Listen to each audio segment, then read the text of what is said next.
السلام علیکم ورحمۃ اللہ وبرکاتہ۔ ان الحمد للہ نحمده ونستعینه ونستغفره ونعوذ باللہ من شرور انفسنا ومن سیئات اعمالنا من يهده الله فلا مضل له ومن يضلل فلا هادي له واشهد ان لا اله الا الله وحده لا شريك له واشهد ان محمدا عبده ورسوله۔ اللہ اکبر لا الہ الا اللہ واللہ اکبر للہ الحمد۔ اللہم صلی علی محمد وعلی آل محمد کما صلیت علی ابراہیم وعلی آل ابراہیم انک حمید مجید۔ اللہم بارک علی محمد وعلی آل محمد کما بارکت علی ابراہیم وعلی آل ابراہیم انک حمید مجید۔ اما بعد، اعوذ باللہ السمیع العلیم من الشیطان الرجیم، بسم اللہ الرحمن الرحیم۔ وَإِذَا سَأَلَكَ عِبَادِي عَنِّي فَإِنِّي قَرِيبٌ أَجِيبُ الدَّعْوَةَ الدَّاعِيَ إِذَا دَعَانِ فَلْيَسْتَجِيبُوا لِي وَلْيُؤْمِنُوا بِي لَعَلَّهُمْ يَرْشُدُونَ۔ رَبِّ اشْرَحْ لِي صَدْرِي وَيَسِّرْ لِي أَمْرِي وَاحْلُلْ عُقْدَةً مِّن لِّسَانِي يَفْقَهُوا قَوْلِي۔ حضرات، جس عنوان کے بارے میں بات کرنی ہے وہ ہے کہ ہماری دعائیں اور ان دعاؤں کے ذریعے اللہ کا قرب ہم کیسے حاصل کر سکتے ہیں، اللہ کے قریب کیسے ہو سکتے ہیں۔ تو اس کے بارے میں بات کریں گے انشاءاللہ کہ دعاؤں اور اللہ کے قریب ہونے کا آپس میں باہم کتنا گہرا تعلق ہے۔ اس کے بنیادی باتیں انشاءاللہ آپ کے سامنے رکھی جائیں گی۔ پہلی جو قرآن ہماری رہنمائی کر رہی ہے وہ آیت آپ کے سامنے تلاوت کی، وہ کہ وَإِذَا سَأَلَكَ عِبَادِي عَنِّي فَإِنِّي قَرِيبٌ۔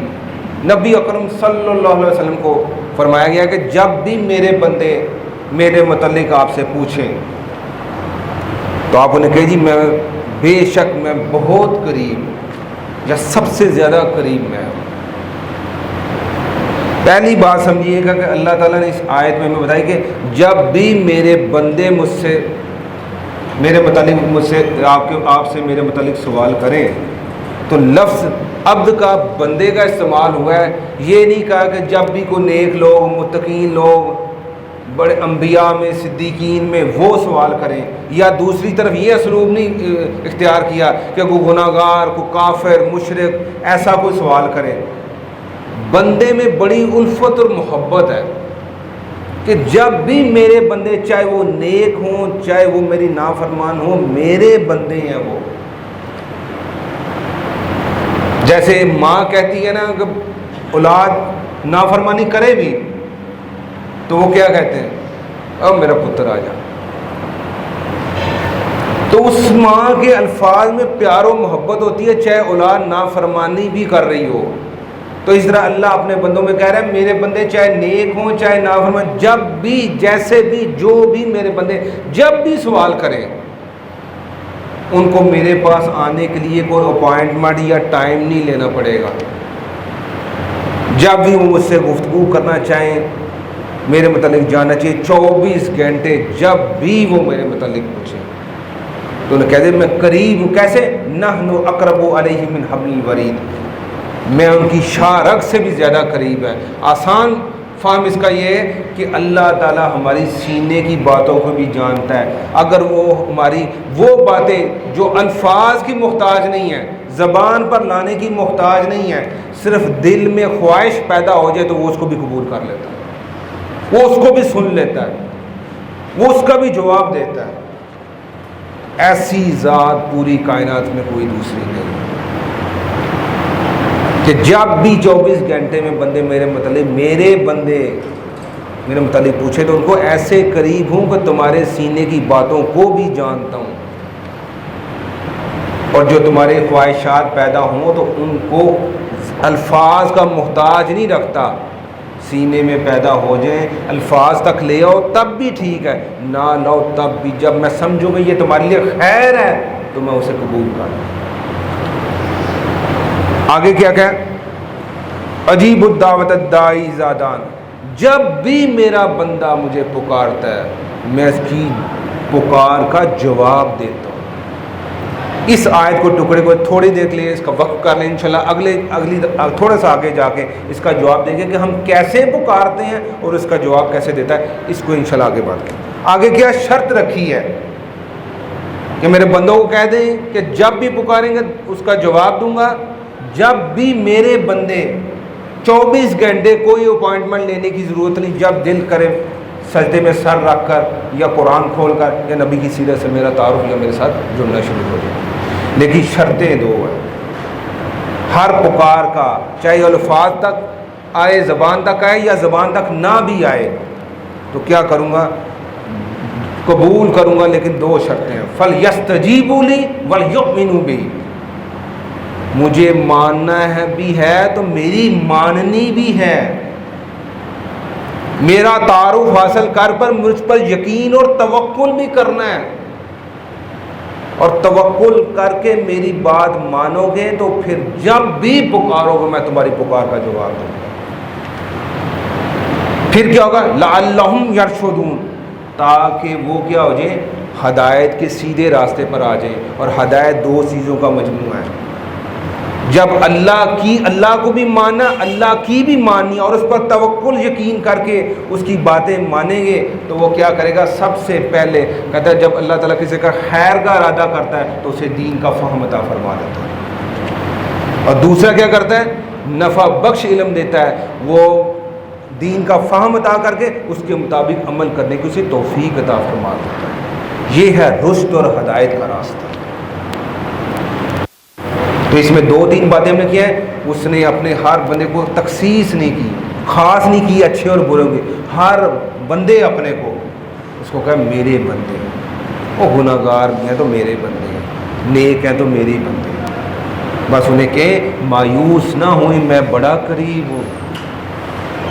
وہ چاہے زبان سے الفاظ کے ذریعے پکاریں, بغیر اس کے بھی پکاریں, میں ان کی پکار کا جواب دیتا ہوں. لیکن شرط یہ ہے کہ مجھ پر یقین اور توکل اور میری معرفت حاصل کر کے میری بات ماننا شروع کر دو گے, پھر تمہیں دین کا فہم بھی عطا فرما دوں گا, اور پھر کیا کروں گا, تمہیں اس کے مطابق عمل کی توفیق دیتا ہوں. اب ذرا کوئی ایک رشتہ, ہر رشتے کی نوعیت ہوتی ہے, 4 درجات ہیں. آپ سمجھ لیں کہ ہمارا رب کے ساتھ کس درجے کا تعلق ہے, اس کو ہم ذرا چیک کریں. سب سے کمزور جو تعلق ہے نا وہ یہ ہے, وہ تعلق یہ ہے کہ ہم مسلمانوں میں, چلے کفار کی ہم بات نہیں کرتے, ہم مسلمانوں میں ایسے ہمارے مسلمان بھائی بھی ہیں جو کبھی مسجد ہی نہیں آئے, کبھی قرآن ہی نہیں کھولا, کبھی انہوں نے رب کے ساتھ اپنا رابطہ ہی نہیں بنایا.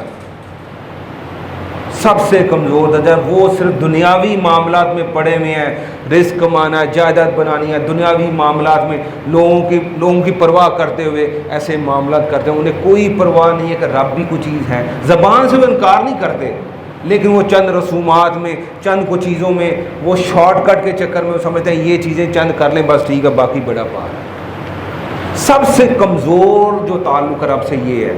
اس سے دوسرا جو تھوڑا سا بہتر ہے وہ کیا ہے کہ ہم رب کے زیادہ قریب اس وقت مسجد میں آ رہے ہیں, فرض نماز ادا کر رہے ہیں, قرآن پاک بھی چلے پڑھ رہے ہیں, کوئی اچھے کام بھی کچھ تھوڑے کر رہے ہیں, لیکن جب کوئی مشکل مصیبت آ جائے تو ہمارا کیا رویہ ہوتا ہے, مسجد میں 10 منٹ زیادہ لگانے شروع کر دیتے ہیں, سجدے میں 5 منٹ زیادہ لگانے شروع کرتے ہیں, دعا آگے 5 منٹ مانگتے تھے اب 10 منٹ مانگنی شروع کر دیے. کیوں؟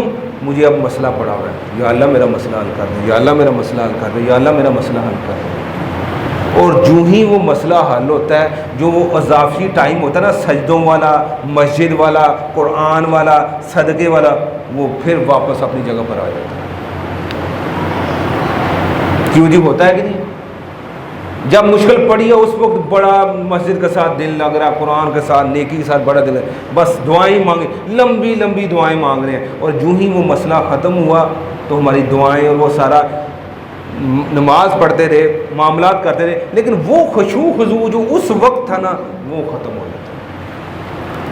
یہ تعلق تو ہے, سمجھے, یہ ایسے جیسے مفاد والا تعلق ہے, جب ضرورت پڑی اس وقت لمبی لمبی دعائیں اور لمبے لمبے سجدے شروع کر دیے, جو ہی وہ معاملہ ختم ہوا واپس اپنی جگہ پر آ گیا. تعلق تو ہے لیکن کمزور ہے, لیکن وہ نیچے والے سے بہتر ہے.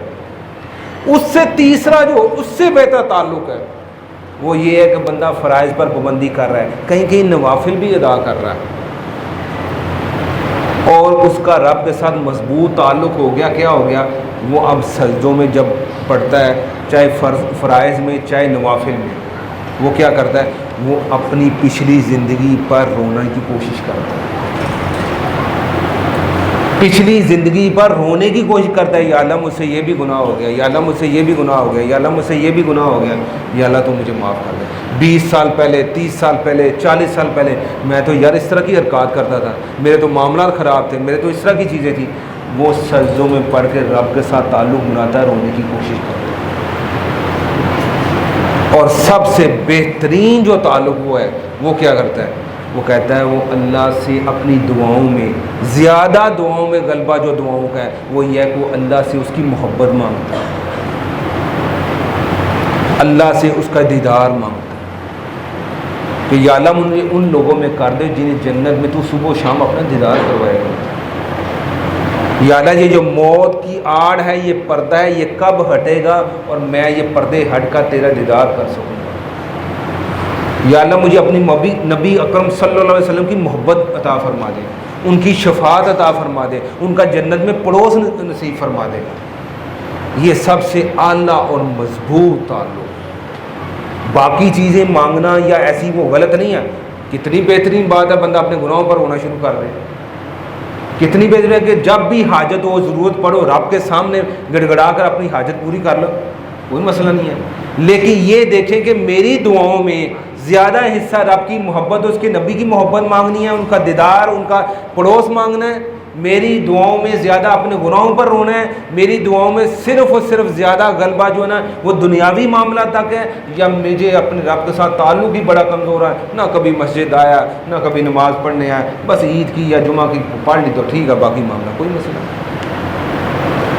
اب یہ خود ہی فیصلہ کر کے ہمارا رب کے ساتھ تعلق کس درجے کا ہے۔ ساری چیزیں ٹھیک ہیں، اس میں غلط کوئی بات نہیں ہے، لیکن جتنا جس کے ساتھ تعلق مضبوط ہونا، بندہ اس کے ساتھ اتنی محبت والی باتیں کرتا ہے۔ مثال کے طور پر مجھے کوئی ضرورت و حاجت پڑ جائے، اور کیا میں راہ چلتے کسی سے اپنی حاجت رکھ دوں گا یار یہ میری ضرورت پوری کر دو؟ کیوں جی پوری کروں گا؟ نہیں، کیونکہ یار میرا اس کے ساتھ تعلق ہی نہیں ہے۔ میں ایسے منہ اٹھا کے جناب کسی کے سامنے رکھ دوں، اس سے تھوڑا سا میرا کوئی دوست ہوگا، لیکن دوستی اتنی مضبوط نہیں ہوگی، چھوٹی موٹی ضرورت یا مسئلہ ہوگا تو اس کے سامنے رکھ دیں۔ اس سے زیادہ مضبوط تعلق ہوگا تو پھر اس کے ساتھ راز و نیاز کی بھی بات کر لوں گا، یار مجھے یہ پریشانی ہے، مجھے یہ مسئلہ ہے، تمہارا کیا خیال ہے، مجھے کوئی مشورہ ہی دو۔ ہر بات ہر بندے سے بندہ نہیں کر سکتا، جتنا جس کے ساتھ مضبوط تعلق ہوگا وہ اتنی ہی اس کے ساتھ راز و نیاز کی اور باتیں کرنا شروع کرتا ہے۔ اب ہم دیکھیں کہ ہمارا رب کے ساتھ کس درجے پر ہم محبت مانگتے ہیں، اللہ کے نبی کی شفاعت مانگ رہے ہیں، ہم اپنے گناہوں پر رو رہے ہیں، ہم دنیاوی چیزیں مانگ رہے ہیں، یا بالکل ہی کچھ نہیں مانگ رہے، یا چند رسومات کی حد تک ہمارا رب کے ساتھ تعلق ہے۔ یہ ہم فیصلہ کر لیں کہ ہمارا رب کی معرفت اور تعلق اس سے